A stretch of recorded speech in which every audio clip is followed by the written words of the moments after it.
Remind people of the good news of the gospel again and again and again until it tastes sweet to them.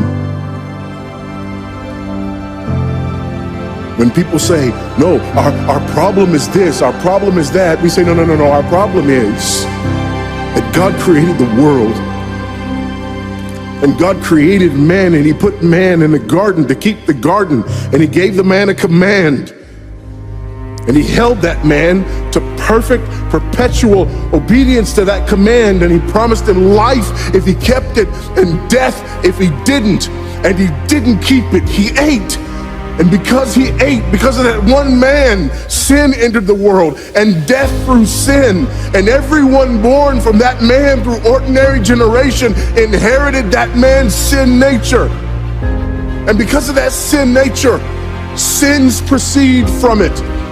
And our world is broken because of that sin.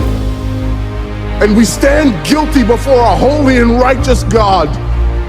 And we know that he's holy, and we know that he's righteous, and we crave justice.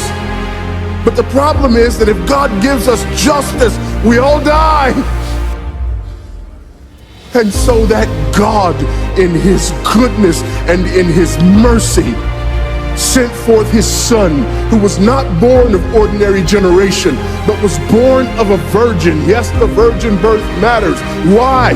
Because if he's born of ordinary generation, he's born in sin. But because he's not born of ordinary generation, he's not born in sin. He's clean of sin. His record is clean. And he keeps his record clean. And he obeys God's law. And because he's fully God and fully man, he obeys the law of God on our behalf in his active obedience.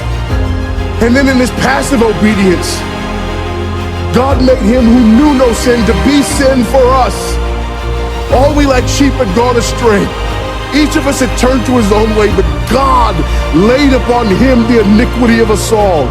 And Christ died for sin once for all, the just for the unjust. And God imputes our sinfulness to him. And he nails our sinfulness to the tree. And Christ dies and raises again on the third day for our justification. And there's a